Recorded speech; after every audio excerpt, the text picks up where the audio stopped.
Labour force participation and employment patterns, labour force participation rate लिख दिया है और ये बता दें इकोनॉमिकली इनएक्टिव वर्कफोर्स कौन सी होती है, ठीक है, जो अर्ली रिटायर हो गई है, काम करने की एज है फिर भी काम नहीं कर रहे, काम से रिटायर हुई है, तो वो। अच्छा, changes in employment patterns, employment के over the time patterns change हो रहे हैं अलग अलग तरह से, जैसे सेक्टर वाइज पैटर्न चेंज हो रहे हैं। किसी पहले ममालिक में से किसी दौर में से प्राइमरी में ही होते थे, प्राइमरी सेक्टर में ही लोग होते थे और वही फार्मिंग करते थे, वही कंज्यूम होता था। फिर वक्त के साथ साथ सेकेंडरी सेक्टर आया तो पैटर्न चेंज हो गया एम्प्लॉयमेंट का। फिर सेकेंडरी सेक्टर में बूस्ट होना शुरू हो गई एम्प्लॉयमेंट ज़्यादा, प्राइमरी सेक्टर की बनस्बत ज़्यादा बड़ा जो एम्प्लॉयमेंट जो लेबर का ज़्यादा बड़ा परसेंटेज है प्रोपोर्शन वो सेकेंडरी सेक्टर के अंदर काम करने लगा। फिर टर्शियरी सेक्टर आया, फिर क्वार्टरनरी सेक्टर आया, ठीक है ना।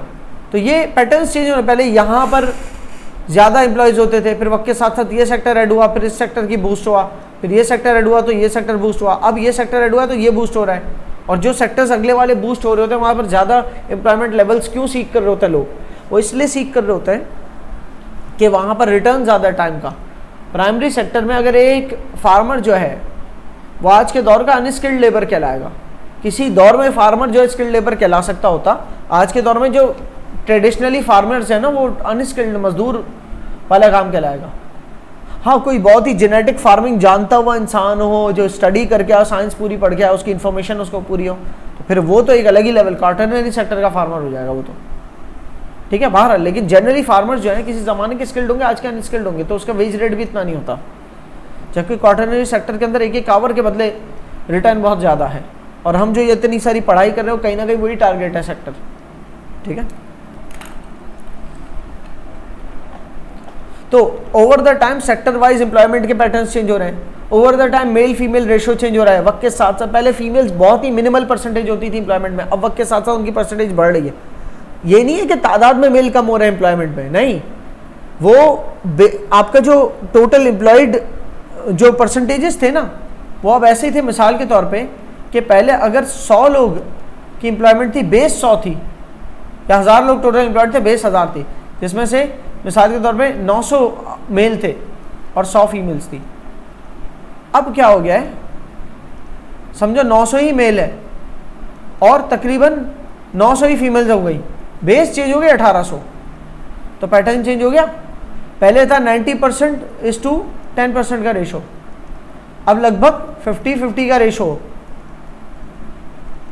जेंडर इक्वालिटी टारगेट है ना, अभी नहीं है, अगर ये रेशो फिलहाल तो नहीं है, लेकिन इवेंचुअली हो जाएगा ये रेशो, कभी ना कभी किसी पॉइंट ऑफ टाइम पे हो सकता है, क्योंकि यूएन के भी तो 17 जो ऑब्जेक्टिव्स हैं, ठीक है ना, United Nations sustainable development goals जो 2030 तक के हैं, उसके अंदर जेंडर इक्विटी है, तो उसको जॉब्स के अंदर भी जेंडर इक्विटी होनी चाहिए।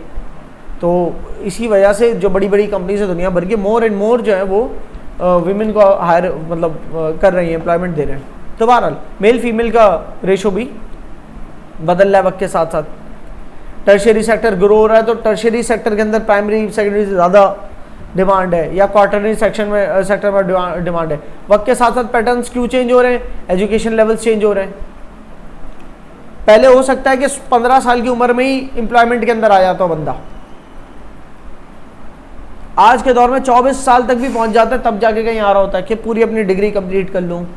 तो education higher and higher demands होती जा रही है, तो लेट फॉल हो रहे हैं एम्प्लॉयमेंट के पैरामीटर्स के अंदर।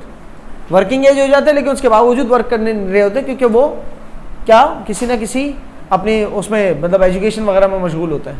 तो इकोनॉमिकली इनएक्टिव हो जाते हैं वो भी, उनको भी इकोनॉमिकली इनएक्टिव कह सकते हो आप, कि वर्किंग एज है और काम नहीं कर रहे हैं। तो क्यों नहीं कर रहे, क्योंकि हायर स्टडीज़ कर रहे हैं, ठीक है। बहरहाल अब ये अलग बात है कि हायर स्टडीज़ करके जब एंटर होंगे तो बड़े प्रोडक्टिव काम करेंगे, हायर सेक्टर्स के अंदर करेंगे, उनका क्वालिटी ऑफ वर्क बहुत अच्छा होगा। बहरहाल तो ये आप पैटर्न्स वक्त के साथ साथ बहुत सारी वजूहत से चेंज हो रहे हैं। पैटर्न चेंज होने का मतलब ये नहीं क्या एम्प्लॉयमेंट बढ़ रही है कम हो रही है, ये ऐसा इतना सिंपल सवाल नहीं है। हर सेक्टर के अंदर अलग अलग परसेंटेजेस हो रही हैं, किसी सेक्टर में प्राइमरी सेक्टर किसी सेक्टर के अंदर एम्प्लॉयमेंट बढ़ रही है, किसी में कम हो रही है। दूसरे हवाले से देखिए मेल फीमेल रेशो में तो एम्प्लॉयमेंट फीमेल्स की बढ़ रही है, मेल की कम नहीं हो रही है, लेकिन फीमेल की टोटल एम्प्लॉयमेंट की प्रोपोर्शन से बढ़ रही है, तो उससे बेस भी चेंज हो रही है एम्प्लॉयमेंट की, कि पहले 900 टोटल 1000 एम्प्लॉयज़ होते थे, टोटल अब 1800 हो गए, तो 900 मेल 900 फीमेल, सही है। तो ये अलग अलग जावियों से इस पैटर्न्स को देख रहे हैं। पढ़ोगे तो इसमें से कुछ भी अखज़ होना माइंड में आ जाएगा, इसको कोई जहन में रख के नहीं बैठना, कोई याद वाद तो कुछ भी नहीं करना होता। इसी बात को फर्दर डिस्क्राइब किया हुआ नीचे एक्सप्लेनेशन और एग्जाम्पल्स के साथ। डेल्टा का साइन मतलब चेंज इन एम्प्लॉयमेंट पैटर्न्स, तो इंडस्ट्रियल स्ट्रक्चर मतलब पढ़ लेना यार, रीड कर लेना ये।